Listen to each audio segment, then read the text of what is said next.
wa'ika mastata'tu a'udzubika min syarri ma sana'tu abu'u laka bi ni'matika fa innahu la yaghfiru dzunuba illa anta. Alhamdulillah, segala puji milik Allah. Semoga kita terus istiqomah sampai kita nanti wafat husnul khatimah. Shalawat juga bertangkikan salam untuk baginda Rasulullah Muhammad sallallahu alaihi wasallam. Sehat semua ya hadirin. Kita mau sama-sama tadabbur Al-Quran daripada surah Al-Qasas, surah nomor ke-28, ayatnya ayat yang ke-36. A'udzu billahi minasy syaithanir rajim.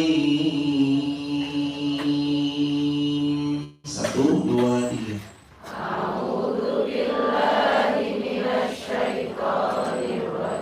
Bismillahirrahmanirrahim.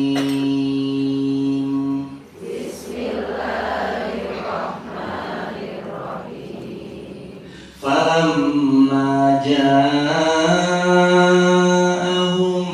Musa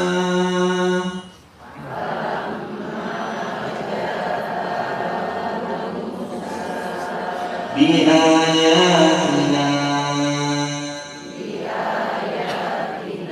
bayyinatin qalu ma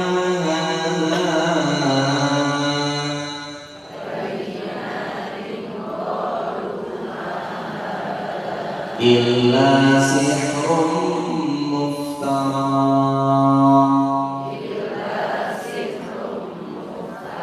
wa ma sami'na bihadza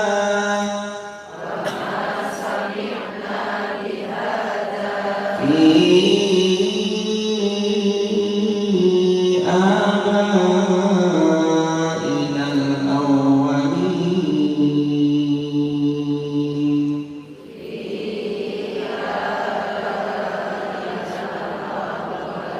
Wa qala Musa rabbi a'lam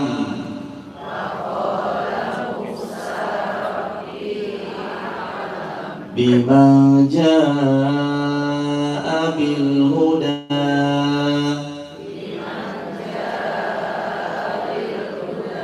min 'indihi wa ma takunu lahu 'aqibatud dar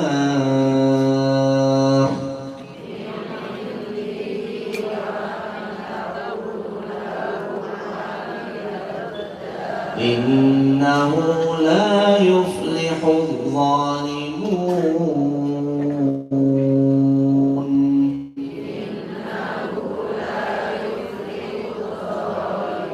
Wa qala fir'aun ya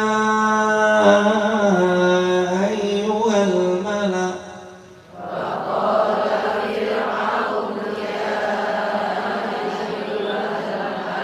ma 'alimtu lakum min ilahin ghairi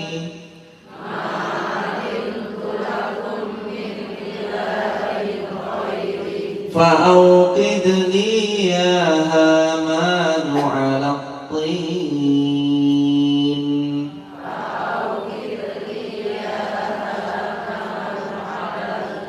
faj'alni sarhan la'alli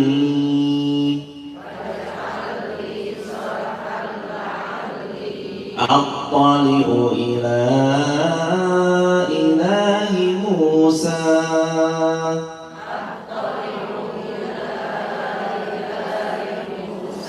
wa inni la'adhunnuhu minal kadhibin.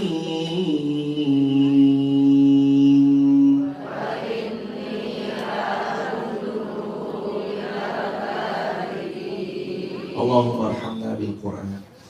Coba jemaah sebelum memulai daripada tadabbur Quran, mengambil apa yang Nabi pernah katakan dalam hadis, yang kata Nabi, kalau kita belajar satu ayat itu lebih baik daripada kita dapatkan satu unta merah yang sedang hamil besar dan sebentar lagi melahirkan. Kalau 2 ayat lebih baik dari unta merah yang 2 ekor. Kalau 3 ayat lebih baik daripada itu. Kata ulama itu lebih baik daripada dunia dan seisinya. Penting banget buat kita pelan-pelan belajar tadabbur ayat, karena salah satu guidance hidup itu ada di ayat-ayat yang kita pelajari, ada di ayat-ayat yang kita tadabburi. Kalau kita mau menimbang di antara banyak kitab atau di antara banyak tulisan, lalu kita bertanya mana tulisan yang paling berhak untuk kita baca, maka jawabannya sebelum novel, buku tentang biografi, atau tentang kitab yang lain, yang paling berhak dan paling layak untuk kita baca adalah Al-Quran. Tapi intensitas kita membaca Al-Quran itu kadang lemah. Kuatan baca WhatsApp daripada Al-Quran, sepakat? Intensitas kita pribadi, kalau kita mau refleksikan, kita lebih kuat baca Quran atau baca WhatsApp? Lebih banyak Quran atau WhatsApp? Fix ya, no debat jadinya. Jadi emang kebanyakan kita intensitasnya di situ, naruh perhatiannya di situ. Padahal kita paling butuh dan paling banget untuk terus dibimbing sama Al-Quran. Kalau jamaah minta nasihat dari manusia, kan nasihat manusia itu subjektif ya, dari sudut pandang beliau. Mbak, kalau menurut pengalaman saya itu begini loh. Kita mungkin lagi ada masalah dalam perihal jodoh, rezeki, karir. Lalu orang yang berpengalaman bilang, itu kan pengalaman subjektif. Artinya pengalaman dia, di kota dia. Lalu itu pengalaman berdasarkan tinggi ataupun rendahnya pendidikan dia. Jadi sudut pandangnya itu sudut pandang dia yang memberi nasihat. Tapi kalau udah sudut pandang yang dipakai adalah sudut pandang Al-Quran, ini pasti gak akan pernah keliru kalau kita jalani. Walaupun mungkin kita butuh berdamai dengan diri kita sendiri yang kadang masih suka mempertanyakan, emang apa tongkat dilempar lalu jadi terbelah lautan? Emang apa tongkat dilempar lalu menjadi ular yang paling besar? Emang apa cuma karena sebab istighfar lalu Allah mempertemukan hamba dengan jodoh?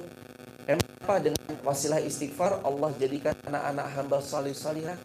Memang iya ya sedekah itu tolak bala. Tuh kan kadang kita hanya perlu berdamai sama diri kita sendiri untuk mengimani apa yang Allah firmankan.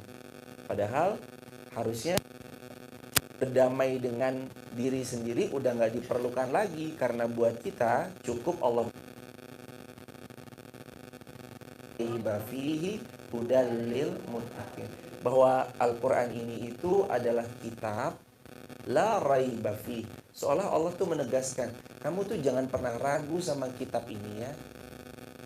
Kamu tuh jangan pernah menaruh rasa keraguan dalam Al-Quran ya. La raiba fi, sedikit pun satu diksi tidak ada yang meragukan. Setiap perintahnya tidak ada yang bisa kamu nafikan, kecuali kamu tinggal bilang sami'na wa ata'na. Itu tuh kayak Allah seolah meyakinkan, tapi Allah menekankan, hambaku kalau kamu mau sukses, berhasil, kuncinya ada pada ini ya. Pegang Al-Quran baik-baik. La raiba fihi hudallil muttaqin. Berhasil kita insya Allah kalau kita megang ini adalah hudan, petunjuk. Namanya petunjuk, dia selalu ditaruh di depan. Jamaah Google Maps, saya mau pergi ke Kaliwiro atau saya mau pergi ke Wadah Selintang.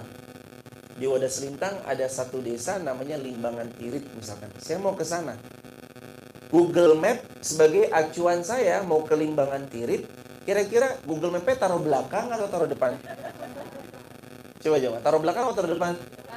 Depan, nggak mungkin Google Map-nya taruh sini. Wah, ini belok kanan, belok kiri. Lihat Google Map aja mah. Lah Google Map-nya taruh belakang. Terus kita harus ngapain? Taruh di depan. Al-Quran itu hudan. Hudan itu petunjuk.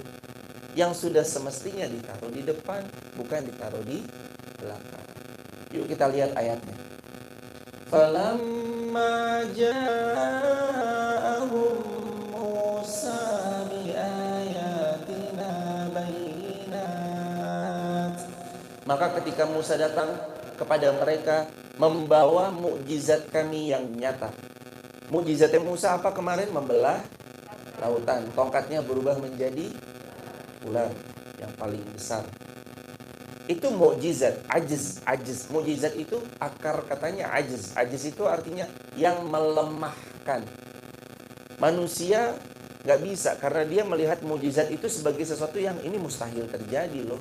Gimana ceritanya tongkat dipukulkan ke laut lalu lautan terbelah sehingga Musa dan para pengikut mudah dia berjalan. Tapi bagi Fir'aun dan tentaranya mereka tenggelam di dasar lautan. Ajiz itu melemahkan. Dengan mukjizat harusnya orang yang melihat sesuatu yang melemahkan dirinya karena dia takjub sama mukjizat itu membuat dia tunduk lalu beriman. Kalau mukjizat kita hari ini kita masih terima sampai bahkan barusan kita baca, itu mukjizat kita namanya apa? Mukjizat yang kita terima namanya Al-Quran. Itu mukjizat yang hari ini jamaah bisa dengan nyata ada di hadapan jamaah. Tadi jamaah buka makanya tadi surah berapa? Surah 28, ayat berapa? Ayat 36. Yang jamaah baca itu mukjizat. Barusan tuh kita baca tuh mukjizatnya baginda Rasulullah Muhammad SAW dan sampai hari kiamat. Makanya baca hadis tidak berpahala tapi bermanfaat. Baca Quran dapat dua-duanya, dapat pahala per huruf dan dapat manfaat. Belum lagi kalau kita nanti mentadabbur double jamaah. Falamma ja'ahum Musa biayatina bayyinat. Ketika Musa datang kepada mereka tujuannya berdakwah, membawa mukjizat yang nyata. Didatangkan kepada mereka mukjizat yang nyata. Qalu dikerasin lagi boleh maaf. Qalu hadza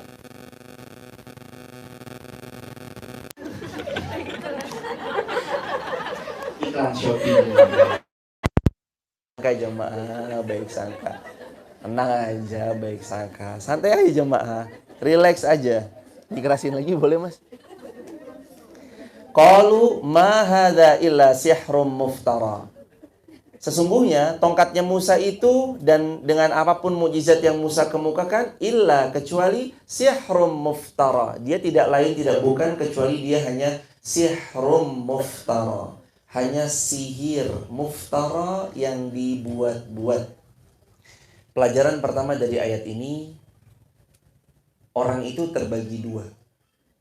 Menerima kebenaran dan mencari pembenaran. Diulangi. Pelajaran pertama dari ayat ini, orang itu terbagi dua. Satu, yang menerima kebenaran. Satunya lagi yang mencari pembenaran. Orang itu cuma dua itu aja. Kalau dia nggak nerima kebenaran, dia biasanya nyari pembenaran. Mana yang terbaik dari dua posisi ini? Yang menerima kebenaran atau mencari pembenaran, yang mana yang terbaik? Mencari pembenaran. Nih, dengarkan kata al-Imam, dengarkan kata Sayyidina Umar bin Khattab radhiyallahu anhu. Kata Sayyidina Umar dalam kitab Ashabur Rasul jilid yang pertama di bab yang kedua, beliau kurang lebih kata-katanya begini. Tangan ini dibuat untuk beramal salih. Lalu kata Sayyidina Umar, maka kalau tangan ini tidak digunakan beramal salih, biasanya tangan ini berbuat salah. Karena tangan ini didesain untuk beramal salih. Kalau dia nggak dilakukan amal salih, dibiarin aja, nanti condongnya berbuat salah. Manusia itu nanti dua. Pembenaran. Orang yang terbaik di antara keduanya adalah yang menerima kebenaran sebagai suatu sah ini yang benar. Bukan mencari alibi. Alibi itu artinya alasan, excuse. Sholat Jumat, aduh sibuk nih kayaknya kerjaan bla bla bla segala macam. Untuk yang laki-laki. Kalau untuk perempuan misalnya mungkin kenapa nggak sholat tepat waktu? Lalu dia mencari pembenaran. Masih nanggung, ada masak, ada urusan anak, harus jemput anak, kadang capek, kadang panas, zuhur keluar tiba-tiba sampai rumah tuh pengennya rebahan dulu. Rebahannya nggak cukup semenit, 2 menit, biasanya bablas sejam, 2 jam, rebahan gitu. Akhirnya terus kemudian sholatnya agak diulur-ulur. Akhirnya menjadilah fawailul lil musalli. Itu mencari pembenaran. Akan ada, ini teman-teman dipotong videonya, di-upload. Oh di-upload jemaah. akan ada saja jalan bagi mereka yang mau jalan. Akan ada saja jalan bagi mereka yang mau jalan. Dan akan ada saja alasan bagi mereka yang enggan untuk jalan. Jadi kalau kita mau jalan, pasti ketemu jalan. Tapi kalau kitanya udah nggak mau jalan, nggak akan pernah nemu jalan. Karena dia nggak mau jalan. Akan ada 1001 alasan bagi mereka yang enggan untuk jalan. 1001. Alasannya itu 1001. Jadi hadirin yang diperlukan itu illa sihr mubin. Kalau belajar dari pengikutnya, kalau belajar dari umatnya Musa, jadi umatnya Musa nanti terbagi dua. Ada yang beriman sama Musa, ada yang kufur, nggak beriman sama Musa. Yang beriman siapa? Pengikutnya Musa. Yang kufur siapa? Yang mengatakan, aduh itu mah Musa sihrum mubin. Dia mah sihir yang nyata. Dan hebatnya kalau jamaah nanti teliti, selidiki lagi, coba pelan-pelan. Kalimat ini kalau jamaah luaskan, jamaah akan melihat atas apa yang orang lain peroleh. Setelah beramal solihnya, kita bilang, ya dia mah dapat itu jelas aja. Dia mah enak dapetin gitu ya, soalnya dia begini, soalnya dia begitu, soalnya dia begini. Contoh, misalnya, ada orang bilang, kamu mah enak ya, bisa haji gratis, enak. Kamu mah ini, sebutlah, Anda mah ustazah, enak haji gratis. Lah kita, jadi seolah-olah tuh keajaiban itu hanya diperuntukkan bagi seorang ustazah, atau keajaiban hanya diperuntukkan untuk seorang kiai. Padahal sebenarnya keajaiban yang Allah berikan itu bisa terjadi pada setiap hamba. Hadirin, makanya kalau melihat ayat ini tuh jangan bermental yang seperti pengikutnya seperti umatnya Musa yang tidak beriman. Mentalnya illa sihrum mubin, ya itu mah cuma sihir. Jadi nanti kalau kita melihat keajaiban sama orang, kok dia alhamdulillah ya sampai ke A, sampai ke titik B, kok dia bisa nyampe di situ ya. Bukan lagi kita hasati, irikan, dengkikan, bukan. Tapi kita bilang, ya Allah sesudah ini pasti giliran saya. Ingat ya, terus dipakai kalimat itu. Baik sangkanya sama Allah tuh harus muncul. Bukan malah kita mengkerdilkan diri kita lalu kita bilang ya enggak. Orang beli rumah baru atau orang beli, teman kita tuh langsung bilang, alah paling juga buka toko baru ngutang. Paling juga motor barunya itu kredit. Jangan. Itu serumpun dengan bahasanya orang yang tidak beriman di zaman Musa, illa sihrum mubin. Ya itu mah sihir doang kali. Lalu dia nggak percaya.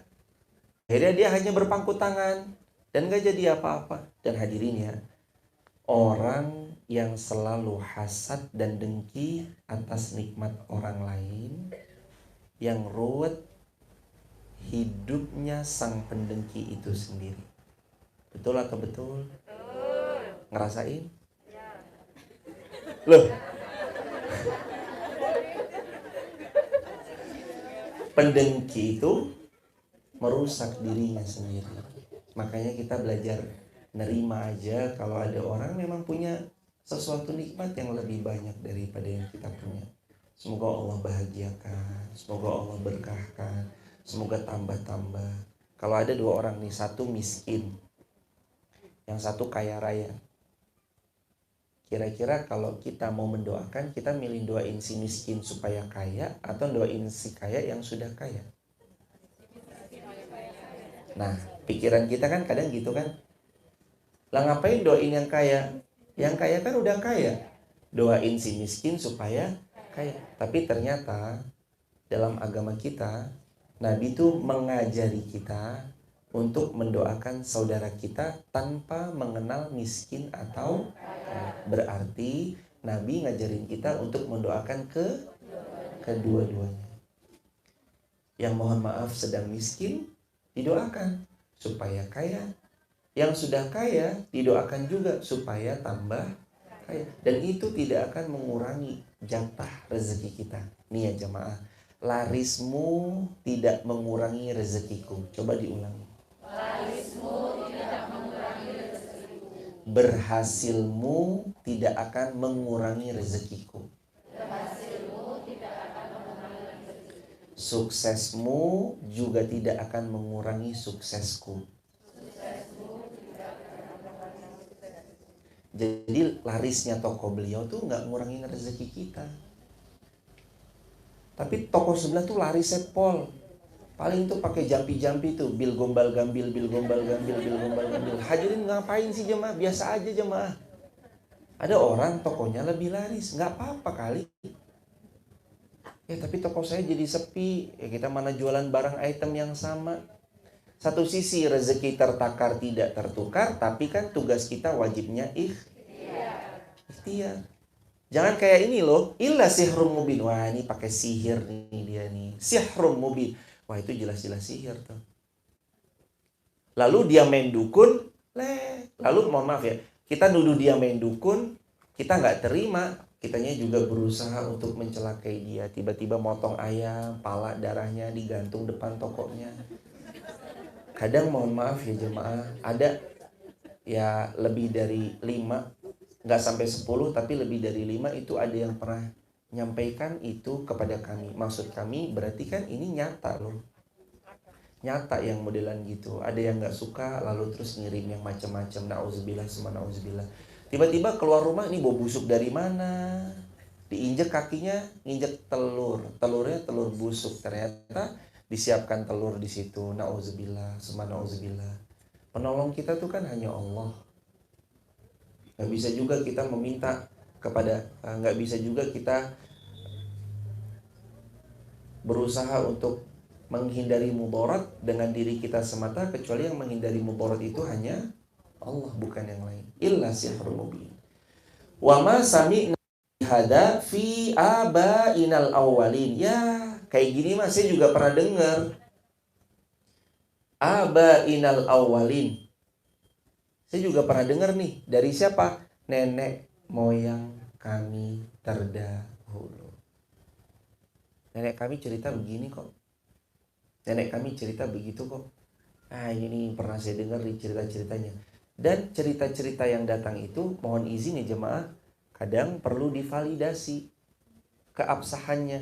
Bener nggak sih cerita ini? Atau jangan-jangan isapan jempol belaka. Contoh cerita-cerita yang masyhur ketika anak putri kita makan di depan pintu. Nah, jangan makan di depan pintu, nanti suaminya brewoken. Oh itu nyapu. Oh gitu. Oh jangan makan di pintu, nanti jodohnya terhalang atau rezekinya terhalang. Nyapu tuh harus bersih. Kalau nyapunya nggak bersih nanti suaminya brewokan. Itu perlu divalidasi sih sebenarnya. Bagus sih jamaah. Sebenarnya sih maksud orang tua kita tuh bagus ya, untuk pintu itu tuh tempat jalan. Jangan dihalangin makan di situ. Tapi kan nggak perlu terus kemudian ada tambahan sesuatu yang itu belum bisa divalidasi. Tapi nggak semuanya. Sekali lagi mohon maaf ya jemaah. Nasihat orang tua dan guru-guru kita atau nenek moyang kita terdahulu itu kan nggak semuanya juga. Ada yang kurang tepat, ada yang tepat juga. Contoh nasihat beliau, wong soleh kumpulono. Ayo deh, sesama orang soleh kumpul, bermajelis ilmu, duduk, bahas ayat, bahas kitab. Tujuannya apa sih? Wong soleh kumpulono, supaya sesama orang soleh itu ada satu wadah yang mereka saling membawa vibes kebaikan. Gak kerasa toh? Di sini akhirnya lahir circle, alhamdulillah, circle A, circle B, circle C yang saling support dalam kebaikan. Ketika sakit, ketika ada yang sakit ditengok. Ada yang pulang umroh ditengok, ada yang mau berangkat haji ditengok, ada yang begini ditengok. Itu kan circle jemaah. Dan penting, Rasul aja punya circle, apalagi kita paling butuh sama circle itu. Apalagi nasihat orang tua kita itu adalah nasihat Rasulullah juga. Wong soleh kumpulono itu kalau dalam bahasa nabinya, Rasulullah bersabda, la tusahib illa mu'min. Kamu tuh jangan bersahabat kecuali bersama orang yang beriman. Mu'min. Sahabati orang beriman. Di mana nyari? Di sini. Jamaah tuh untuk datang ke sini tuh mengorbankan banyak hal loh. Di sini mungkin ada yang dikatain temennya, Cie-cie ngaji udah kayak mama aja. Cie-cie. Padahal mungkin teman-teman lainnya melewati satu fase demi fase itu udah mulai biasa aja, tapi untuk yang baru datang itu kan agak berat. Makanya untuk sampai di majelis ilmu tuh yang dikorbankan tuh bukan cuma bensin sebenarnya, bukan cuma waktu sebenarnya, ada rasa gengsi yang dikorbankan.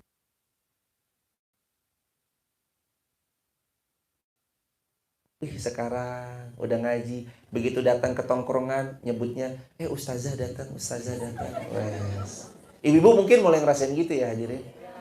Bu ustazah, ayo kita dengarkan tausiah, waktu dan tempat kepada Bu ustazah dipersilahkan. Waduh, luar biasa banget ya. Luar biasa, bukan main. Nah hadirin, ayat yang berikutnya yuk kita lanjut. Wa qala Musa Rabbi a'lamu biman jaa'a bil huda. Dan Musa menjawab, Allah lebih mengetahui siapa yang pantas membawa petunjuk dari Allah. Hadirin jamaah yang dirahmati Allah, lihat ya, nomor 2 pelajarannya, Allah tahu siapa yang pantas dan siapa yang belum pantas. Dalam Al-Quran itu kita diajari namanya rumus memantaskan diri. Dalam karir contohnya, siapa yang menduduki jabatan tertentu adalah orang yang memang pantas.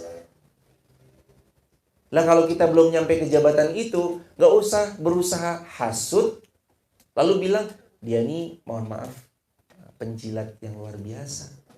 Atasannya terus ditempel terus, makanya dia cepat naik jabatannya. Gak usah, santai aja. Dibuat simple hidup itu. Kalau kita belum menduduki jabatan yang sudah ditetapkan, berarti kita belum pantas. Kalau hari ini kita dengan izin Allah belum mendapatkan rezeki sebesar orang lain, simple mikirnya. Berarti boleh jadi kita belum pantas. Tugas kita lah memantaskan diri. Makanya ayatnya coba dibaca pelan-pelan.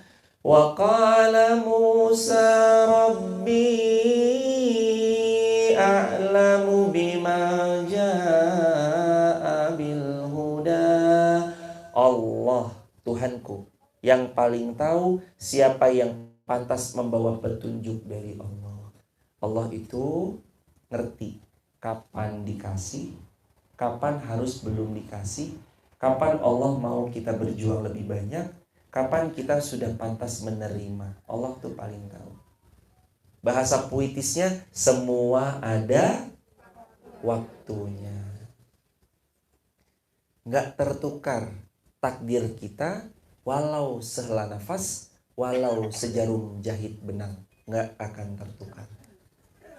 Jadi kalau jamaah nanti diberi waktu sama Allah, ya Allah, kapan toh suami saya naik jabatan?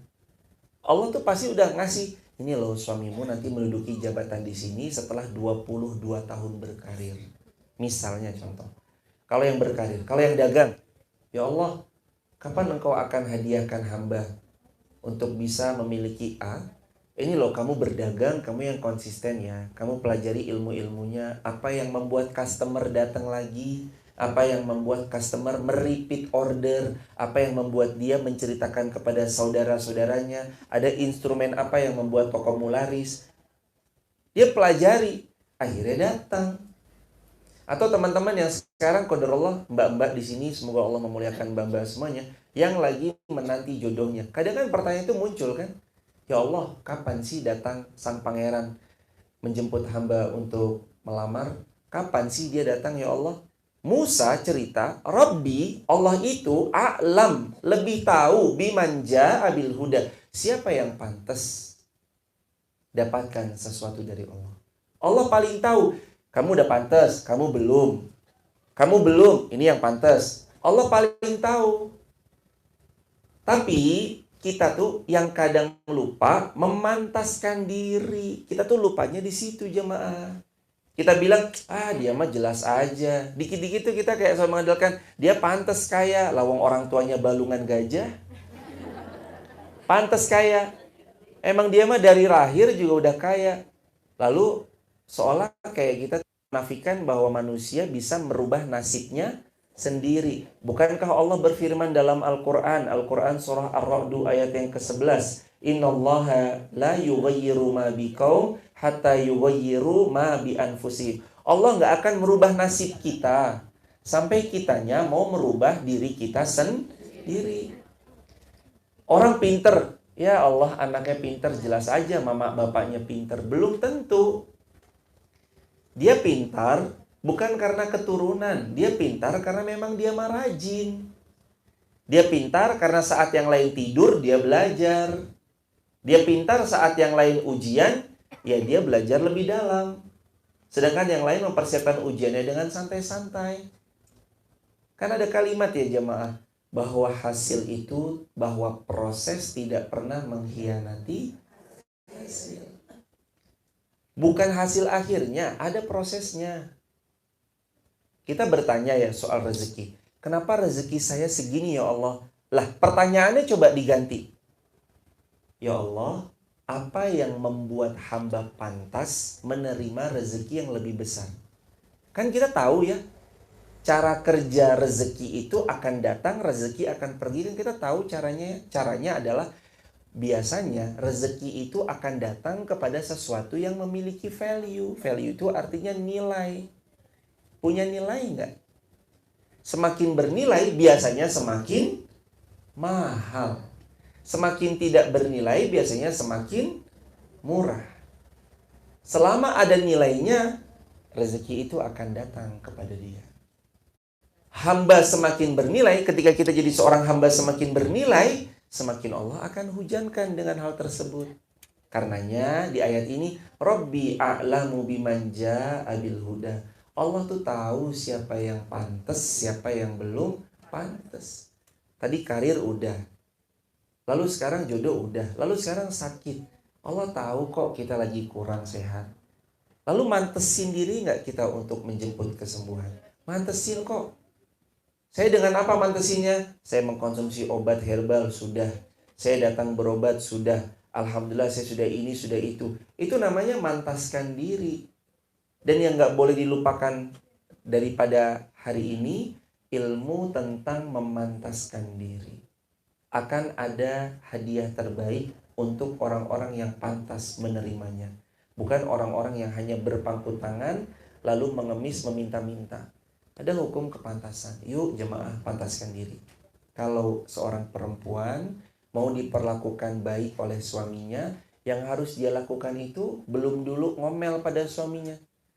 Mas perlakukan aku dong seperti seorang ratu. Jadi suaminya bilang, kamu aja gak memperlakukan aku seperti seorang raja kan. Yang dirubah itu kitanya dulu, maka sekeliling kita akan berubah. Coba jemaah agak-agak lihat kisah sederhana ini. Jadi ada seorang suami. Tiap lepas daripada mandi, beliau tuh selalu menaruh handuk basah di atas kasur. Suaminya siapa itu? Semua suami mungkin. Mandi basah, taruh di atas kasur. Terus istrinya, mohon izin, istrinya kayak ngomel gitu. Papa gimana sih? Taruh di jemuran dong, jangan taruh di atas kasur dong, kan jadi basah. Suaminya, ya elah, biasa. Hari kedua, terulang hal yang sama. Istrinya ngomel lagi. Papa tuh, mama kan udah bilang. Suaminya kayak jengkel. Berisik. Hari ketiga, terulang lagi. Mamanya ngomel lagi. Akhirnya suaminya gak suka sama. Aduh kamu tuh cerewet banget sih. Udah sih biasa aja kali. Udah tinggal. Hari keempat, istrinya akhirnya mulai berpikir. Kayaknya kalau saya marah-marah terus, suami saya juga makin jengkel sama saya. Dan ini gak akan berubah. Yang harus dirubah itu saya. Hari keempat, ketika suaminya menaruh handuk basah di atas kasur, istrinya mulai bilang, ya Allah, ini pahala di hadapan saya, mudah-mudahan Engkau izinkan ya Allah. Ini jadi amal jariah saya. Diambil aja gitu, penuh keikhlasan. Gak ngomel sama suaminya, langsung diambil. Alhamdulillah dapat pahala, disemperin ke jemuran. Suaminya nengok langsung ngeliat. Istri saya tumben-tumben nanti gak ngomel. Hari pertama. Hari kedua, suaminya masih dengan kebiasaan yang kayak gitu, handuk basah taruh di atas kasur. Istrinya tapi nggak ngomel. Alhamdulillah ya Allah, terima kasih, ada jariah lagi, ada pahala. Diambil lagi, ditaruh. Hari ketiga, apa yang terjadi sama suaminya? Ketika melihat 2 hari sebelumnya, istrinya udah nggak marah-marah lagi, istrinya udah lebih enjoy, menerima kebiasaan buruknya. Suami berpikir, jamaah. Jangan dikira suami nggak berpikir. Ah, kalau gitu saya tak bantulah istri saya. Lah apa susahnya toh? Pindahin dari kasur ke jemuran. Akhirnya mulai hari ke-6, karena istrinya merubah kebiasaannya, suami pun juga berubah kebiasaannya. Suami nggak lagi taruh di atas kasur, tapi langsung taruh di jemuran. Cuma gara-gara satu hal sepele, sang istri merubah mindset, merubah pola berpikirnya. Yang sebelumnya dia bilang itu beban, sekarang dia bilang itu peluang pahala. Ini peluang pahala. Dan ini hanya berlaku kalau suaminya sadar. Kalau suaminya belum sadar, berdoalah. Jangan diguyur ya, doain. Doain terus. Karena sebenarnya kita tuh saling punya efek kok, jamaah. Tahu ya, efek domino tuh. Jadi mohon izin kalau ini sebuah bangunan ya, hadirin. Ini bangunan, ini bangunan. Di sini ada bangunan lagi. Rumah tangga itu biasanya apa yang dilakukan saling tarik menarik antar pasangan di dalam rumah tangga itu. Jadi kalau misalkan jatuh satu, biasanya itu ambruk semua. Suami harus dengar pesannya Abu Darda. Istri harus dengerin pesannya Ummu Darda. Apa pesannya Abu Darda? Istriku, kalau kamu marah, aku nanti jadi air aja yang menenangkan. Gantian, istrinya bilang, suamiku begitu juga ya, kalau kamu yang marah, nanti aku berperan sebagai airnya. Supaya tetap ada balancing dalam rumah tangganya. Kalau dua-duanya marah, kobong jamaah. Kebakar. Dan tadi, seorang istri yang dengan satu kesalahan udah cukup ngomyang-ngomyang, itu nanti berefek tuh. Suami punya sikap yang beda karena istri marah-marah. Anak ngelihat ibunya marah-marah, ngikut nggak kira-kira? Ngikut. Kebiasaan dari apa yang kita lakukan dilihat sama anak kita. Misalkan kita sering bilang, Umi, love, honey, darling, my beautiful girl. Anak kita tuh biasanya bakal manggil kayak gitu. Love, honey, darling, my beautiful girl. Kayak gitu misalkan contohnya anaknya tuh akan niru. Kama tadi nutudan. Kamu tuh akan diperlakukan sebagaimana kamu memperlakukan. Dan kita punya, alhamdulillah, kalau ada yang insya Allah lagi berjuang juga kami mendoakan mudah-mudahan Allah segera karunia keturunan. Kalau yang alhamdulillah sudah punya anak, yang perlu dipegang adalah jangan bertengkar di depan anak. Itu jangan banget, jangan. Ya mungkin kita kesel, udah masuk kamar, kunci pintunya, sampaikan pelan-pelan. Jangan sampai anak ini terus nangis itu, enggak juga sih maksudnya. Jangan sampai anak kita tuh terdengar gitu.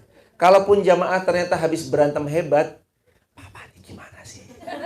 Ya, berantem hebat yang luar biasa sampai ada air mata terus keluar. Biasanya kan anak pasti nanya kan, lo mama kenapa? Enggak, habis nonton telenovela. Enggak. Emang ada TV-nya mah tempat mama?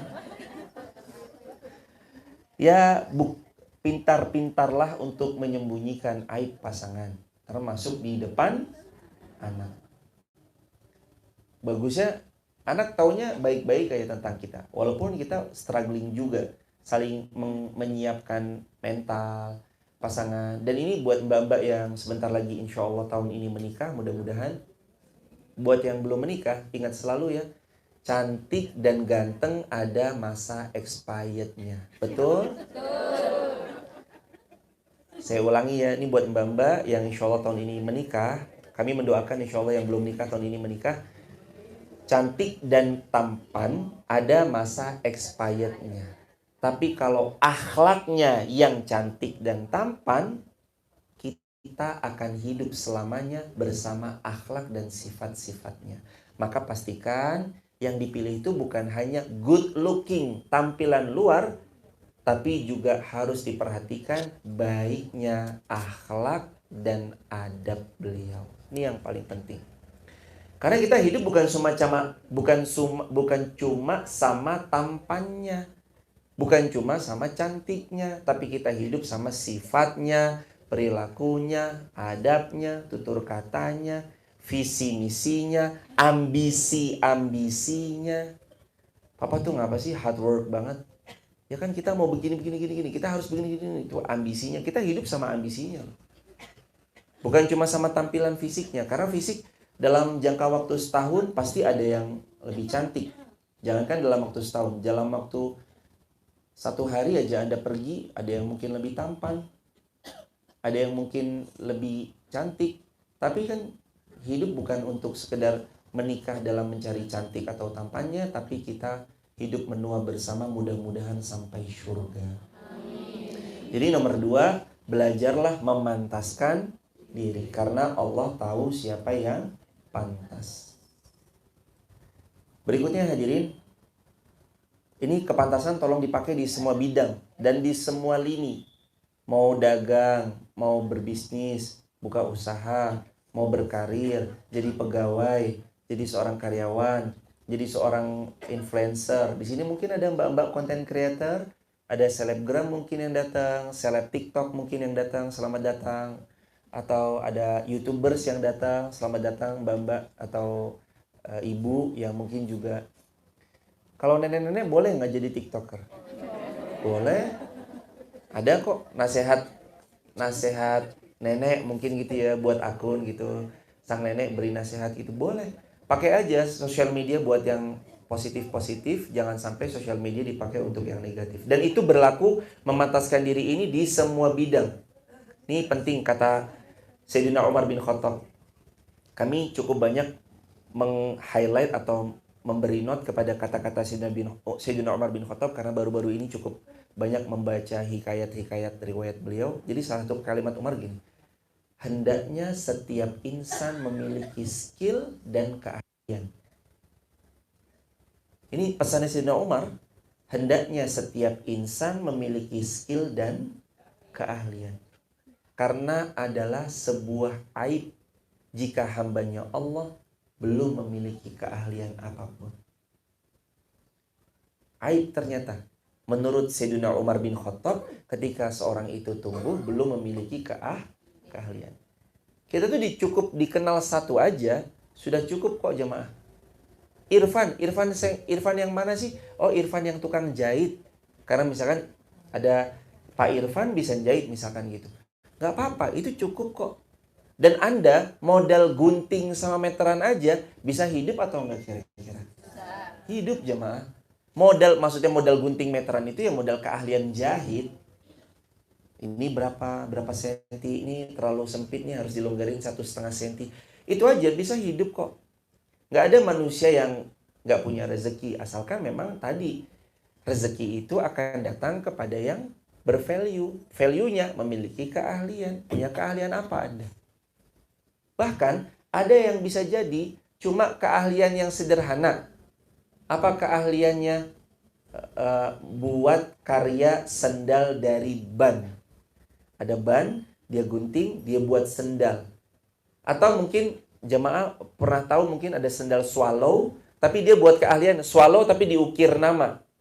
Swallow diukir nama Irfan gitu. Swallow, sendal swallow putih itu tapi dibuat kreasi ada ukiran nama Irfan. Itu aja keahlian. Yang tadinya swallow yang tanpa nama harganya 12.500, dengan nama dia jual 45.000. Itu kan keahlian kan? Miliki keahlian. Lah, kalau saya misalkan belum punya apa-apa, keahlian saya membersamai keluarga, itu keahlian jemaah. Dan seorang ibu, profesi terbaiknya seorang wanita adalah menjadi seorang ibu rumah tangga. Itu profesi terbaik. Jangan ada lagi yang mengecilkan, saya mah apa tuh, ibu mah enak ya, dinas, kerja. Saya mah apa tuh, cuma ibu rumah tangga. Bukan cuma ibu rumah tangga. Ibu rumah tangga itu pekerjaan terbaik di dunia. Dia menyiapkan untuk pasangannya menyiapkan untuk anak-anaknya. Dia mendidik anak-anaknya, memastikan di rumah ini aman terkendali, memastikan bahwa yang dikonsumsi adalah makanan yang bisa dikonsumsi. Dia memastikan bahwa rumah ini akan menjadi rumah yang nyaman, bahwa baiti jannati, rumahku ini surgaku. Ini pekerjaan paling mahal. Gak pernah libur, betul? Kerjanya 24 jam, betul? Sakit tetap harus kerja, betul? Bahkan kalau bisa gak boleh. Siapa itu? Ibu. Respect. Semua boleh sakit. Suami boleh sakit, atau kepala rumah tangga boleh sakit, anak boleh sakit.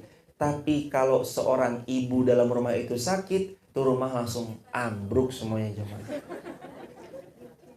Jangan ada yang mandang sebelah mata pekerjaan seorang ibu, karena itu pekerjaan yang terbaik, termulia di atas muka bumi ini. Bahkan Rasulullah itu sampai-sampai mengucapkan, "Ya Rasulullah, kalau ada manusia yang saya harus perlakukan dengan sebaik-baiknya perlakuan, siapa ya Rasulullah?" Jawab Nabi 3 kali, "Ummuka, ummuka, ummuka, summa abuk." Ay, ibumu, ibumu, ibumu, kemudian ayahmu. Jadi ketika seorang bertanya, "Ya Rasulullah, siapa yang harus saya perlakukan dengan sebaik-baiknya?" Ibu. "Siapa lagi?" Ibu. "Siapa lagi ya Rasulullah?" Ibumu. Kemudian siapa ya Rasulullah? Ayahmu. Baru yang keempat ayah. Saking inilah pekerjaan terbaik di atas muka bumi. Ayo jemaah, kita pantaskan diri jadi ibu yang baik, istri able. Jemaah, kalau umur-umur kita nih, umur-umur, kan jemaah umurnya umur 20-an ya kira-kira. Umur-umur 20-an tuh umur-umur udah mulai baca-baca tentang gimana kita menjadi seorang ayah yang baik, ibu yang baik, jadi seorang pasangan yang baik buat pasangannya. Pelan-pelan coba jemaah mulai follow akun-akun yang membahas tentang parenting. Kita nggak bisa jadi orang tua sempurna. Yang sempurna cuma Nabi Muhammad SAW. Pasti ada aja kita banyak salahnya kok sama anak kita. Yang tiba-tiba ucapan kita ya keras. Anaknya tetangga main mecahin piring, nggak apa-apa. Nggak apa-apa kok. Anak tetangga, nggak apa-apa, nggak apa-apa. Maaf ya Jeb, oh nggak apa-apa, nggak apa-apa. Karpet mahal baru dibeli, kebasahan, ketumpahan daripada sirup marjan, kita bilang, nggak apa-apa, tenang aja, bisa di laundry. Anaknya tetangga, begitu anak kandung sendiri. Wah, astagfirullah. Santai aja yuk jemaah. Ini kan ilmu tuh jemaah. Harusnya ya. Kan kalau anak tetangga aja kita bisa bilang nggak apa-apa, harusnya anak sendiri lebih nggak apa-apa lagi. Nggak apa-apa sayangku, soleh. Lebih latihlah jamaah, berdamai sama diri sendiri. Mulai jangan marah, jangan emosional. Ibu yang emosional pelan-pelan dilatih. Sama saya juga, buat saya keluarga juga, buat keluarga kita bareng-bareng semuanya yang hadir. Nanti pulang tuh ada bekas ngajinya. Tiba-tiba anak numpain sesuatu, "Iya nak, nggak apa-apa. Oh mamaku udah ngaji, udah mama ngaji aja mah." Disupport terus. Jadi ngaji tuh kerasa berubahnya gitu hadirin. Ngaji tuh jangan malah tambah, "Mamaku nih ngaji, katanya ngaji, izinnya ngaji. Pokoknya kalau pergi kemana ditanya ngaji." Tapi kok tambah galaknya, tambah judesnya. Jangan dong. Ngaji mah tambah baik, tambah santun. Terutama apalagi anak kita yang udah mulai beranjak SMA. Itu udah bukan lagi seorang ayah kepada anak, tapi seperti seorang sahabat mensahabati sahabatnya. Kalau SMP belum ya. Nanti pas kuliah itu udah bukan lagi ayah sama anak, tapi bersahabat. Walaupun tetap aja jemaah, orang tua ya tetap kita muliakan, hormati, hargai. Tapi nanti saatnya jadi orang tua, ada peran mensahabati anak-anak kita yang sudah beranjak dewasa. Umur kuliah, umur-umuran 20-an, kita udah bilang, "Ya sayangku, mau apa, papa, mama siap membersamaimu, kita selalu support kamu kok." Nanti ada tuh fase-fase mungkin anaknya ibunda nanti, "Mama, aku gagal." Ucapkan satu kalimat ini. Ini sakti betul kalimat ini. Saya dengar langsung dari kalimat seorang ibu yang mendapatkan anaknya ketika gagal masuk universitas yang dia idam-idamkan. Ketika anaknya gagal, dia udah kerja keras mau masuk satu universitas.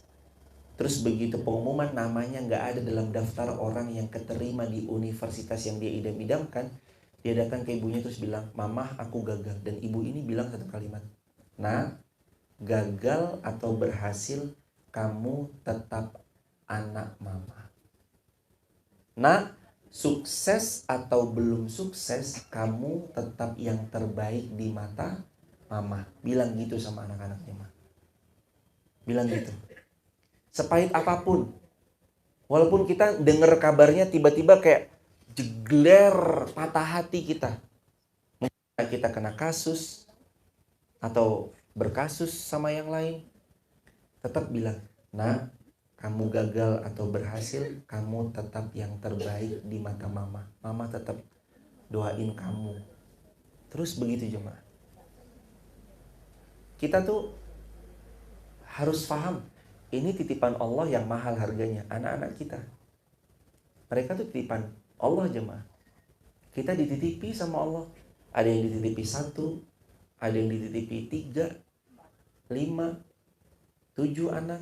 Tetap nanti mereka tuh nggak semuanya sesukses yang kita kira.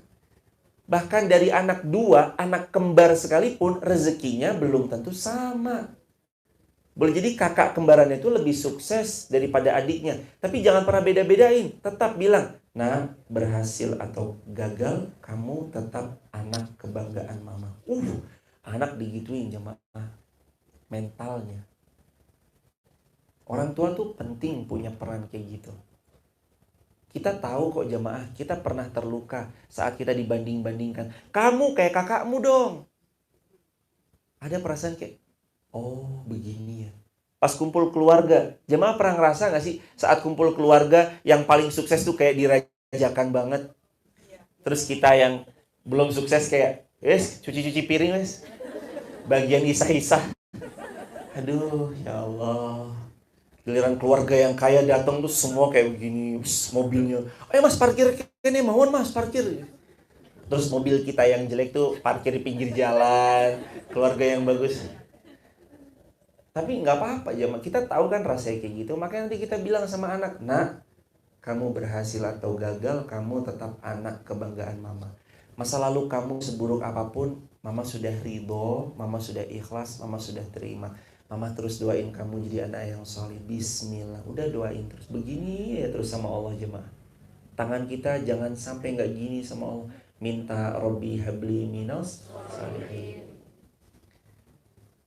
Anak jamaah gagal dalam kuliah, belum tentu dia gagal dalam hidup. Tahun ini mohon maaf ya, boleh jadi anak kita tuh kena kasus, belum tentu 2 tahun lagi dia nggak berubah. Bisa jadi lesatnya jauh, seperti yang dibanting bola bekel, tahu ya, dibanting sekeras-kerasnya, sakit jemaah. Ya Allah, tahun 2023 ini tahun terberat saya, anak saya kena ini, belum lagi mantu saya begini, belum lagi terus rumah tangganya, belum lagi. Itu kayak dibanting sekeras-kerasnya. Tapi ingat, bola saat dibanting keras, saat dia terpelanting mantulnya pasti tinggi setinggi-tingginya. Baik sangka terus di sini. Di sini tuh yang boleh ada cuma baik sangka kepada, udah di sini tempatnya. Ya Allah Ustadz, anak saya gagal SBMPTN. Dia mau masuk universitas A tapi nggak berhasil. Sekarang di rumah aja. Udah doa aja. Gak apa-apa nak, di rumah aja. Wes kamu nemeni mama dagang aja. Saya kan pernah cerita ya, ada seorang kawan tuh gagal kuliah. Akhirnya ayahnya itu kan bengkel di Lampung. Dia belajar bengkel sama ayahnya. Sekarang jadi bengkel tempat kulak terbesar di Metro Lampung dan jualan ban dengan ban terlengkap di Metro Lampung. Kami sama lulus bareng 2011. Tahu patah hatinya nggak keterima di universitas gitu. Kan orang tuh galaunya karena macam-macam ya. Ada yang galau karena emang itu impian dia. Saya mau kuliah di sini nih, tapi nggak bisa. Wah, itu patah sepatah-patahnya. Tapi ternyata 2011, 2023 12 tahun berlalu. Allah selalu memberi yang terbaik. Udah, ini pakai aja di template. Tahu ya jemaah, di copy paste. Jadikan template Allah selalu beri yang terbaik dalam semua hal, di semua kejadian. Rumah tangga, tiba-tiba bercerai, tiba-tiba anak kena kasus, tiba-tiba suami kita KDRT, atau dalam urusan karir tiba-tiba kita dipecat secara sepihak, tiba-tiba kita dirumahkan, tiba-tiba ini, tiba-tiba itu. Setiap apapun kejadian, template kita sama, copy paste aja. Allah selalu memberi yang terbaik. Tinggal kita mantesin. Tugas kita tuh itu, memantaskan diri. Karena Rabbi a'lamu biman ja'a bil huda. Allah yang paling tahu siapa yang pantas untuk mendapat hadiah terbaik. Huda itu kan artinya petunjuk. Hudan, hidayah, itu kan seakar dengan hadiah. Makanya hidayah itu hadiah. Allah a'lam. Allah yang lebih tahu siapa yang pantas dapat hadiah. Hudan, dapat hidayah, dapat petunjuk, dapat hadiah.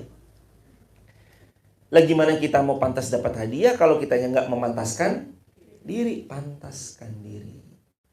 Lagi-lagi waktu yang memisahkan kita jamaah. Gak kerasa udah jam 9. Kayak baru ngomong setengah menit. Set, udah jam 9 aja, Masya Allah. Min indihi, siapa yang pantas mendapat hudan? Min indihi, dari sisi Allah. Artinya, nanti kalaupun jamaah sudah melewatikan, dibanting. Sakit ya Allah, dibanting sakit. Tapi jamaah nanti mumbul tinggi.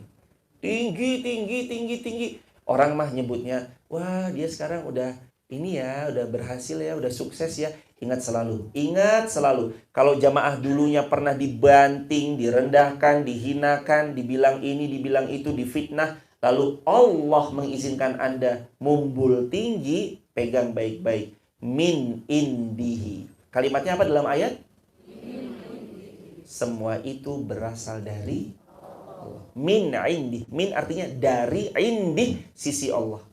Nanti kalau pelan, suami karirnya sudah agak baik, jamaah rezekinya sudah agak cukup, alhamdulillah pelan-pelan terbeli, alhamdulillah termiliki pelan-pelan apa yang dituju. Nih udah mulai tinggi, min indi. Ingat-ingat, semuanya berasal dari Allah. Jangan pernah ngaku-ngaku. Karena, Mbak, gimana toh biar omsetnya bisa seperti Mbak? Jangan gitu. Ya ini karunia dari Allah, saya cuma dititipi. Tapi kalau boleh berbagi, coba nyoba ini ya, coba belajar begini ya, coba belajar ini ya, gitu. Berbagi. Tapi min indihi, semua asalnya dari Allah. Wa man takunu lahu aqibatud dar, dan sesiapa yang akan mendapat kesudahan yang baik di akhirat, Allah tahu mereka. Jadi Allah tuh udah tahu. Nih wajah-wajah ahli surga semua. Yang hadir di majelis ilmu, kata Nabi, itu calon-calon ahli surga VIP semua. Amin. Karena Nabi bersabda, kata Nabi yang mulia, man salaka tariqan yaltamisu fihi ilman, sahalallahu lahu bihi tariqan ilal jannah. Siapa yang dia datang ke majelis ilmu, Allah pastikan dia mudah masuk surga lewat jalur yang paling mudah. Sahalallah, Allah pasti sangat amat akan memudahkan. Bihi, untuk ahli majelis ilmu, tariqan, punya jalur khusus, ilal jannah, masuk surga. Berarti jalur VIP.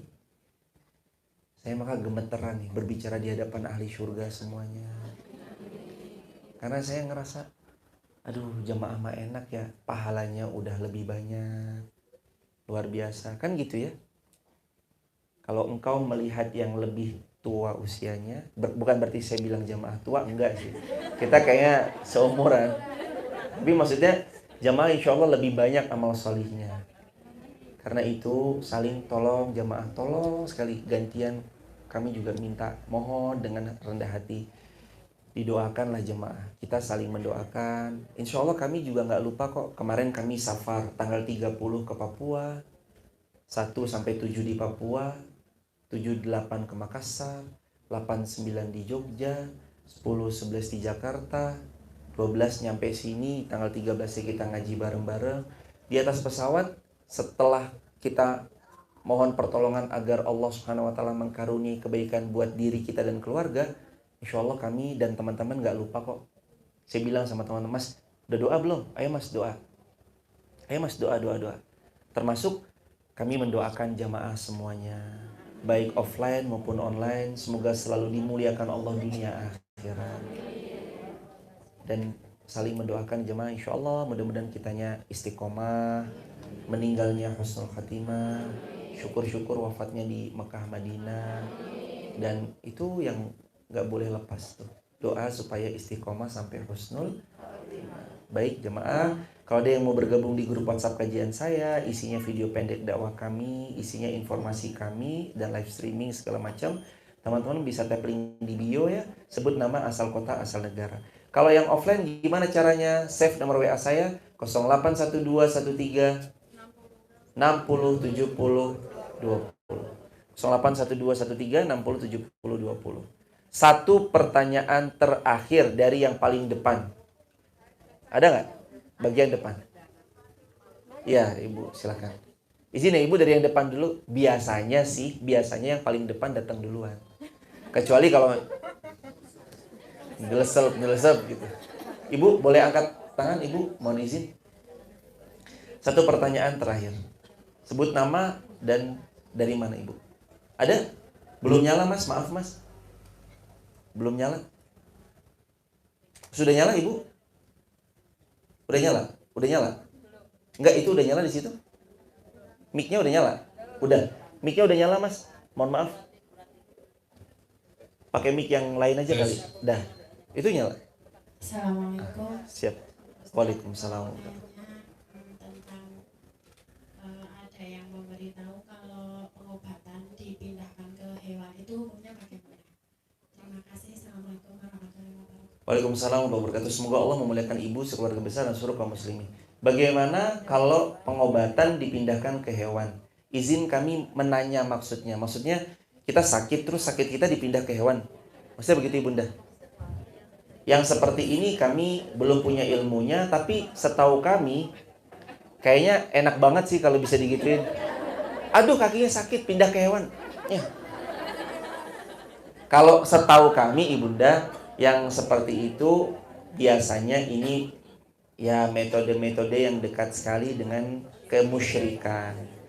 Sebaiknya dihindari, ditinggalkan. Karena emang nggak bisa. Sekali lagi ya jemaah, nggak bisa. Karena kalau bisa, enak banget.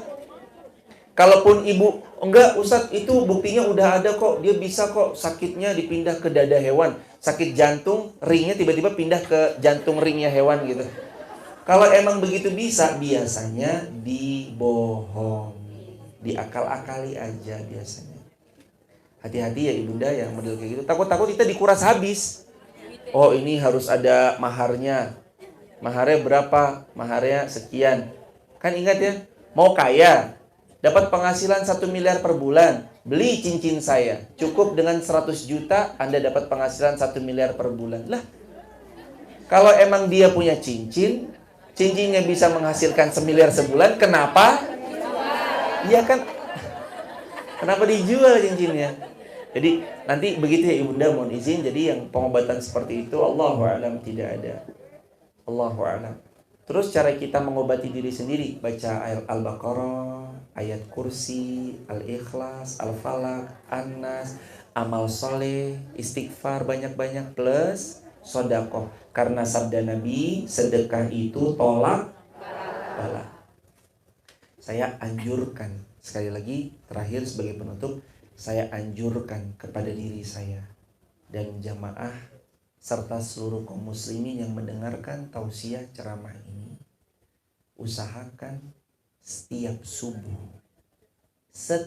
subuh dan setiap hari, usahakan sedekah berapapun nominalnya, 100 perak, 1000 perak atau berapapun. Saran saya setiap subuh, setiap hari, biar tolak bala. Karena Nabi bersabda, sedekahmu menolak bala. Dan di hari dimana hamba itu bersedekah, bala itu udah Allah pentalkan jauh-jauh, termasuk usaha santet, sihir. Ada orang yang berusaha ngirim-ngirim sesuatu, itu jamaah jangan malah balasnya sama dukun. Wah, dukun dia lebih kuat ternyata. Jangan, tapi bawa semuanya kepada Allah. Itu mudah bagi Allah. Begitu ya jamaah. Sedekahlah setiap hari, terutama di waktu subuh, berapapun nominalnya, kepada manapun. Aduh Ustadz, saya mah nggak ke masjid kalau subuh dari rumah. QRIS, ada kan? Itu ada QRIS-nya Masjid Muhammad Al-Fatih. Tinggal di QRIS saja, selesai. 100 perak, 1000 perak, itu lebih mudah. Begitu hadirin, semoga itu jadi penjaga kita masing-masing. Subhanakallahumma bihamdika, asyhadu an la ilaha illa anta, astaghfiruka wa atubu ilaik. Barakallahu fikum. Salam keluarga di rumah. Insyaallah mudah-mudahan kita kumpul di dunia, kumpul kembali di surga firdaus yang paling tinggi.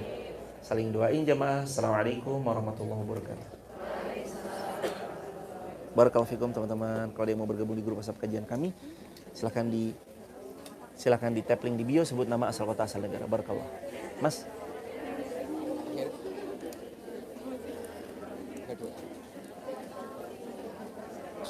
Iya ibunda. Sehat ibunda.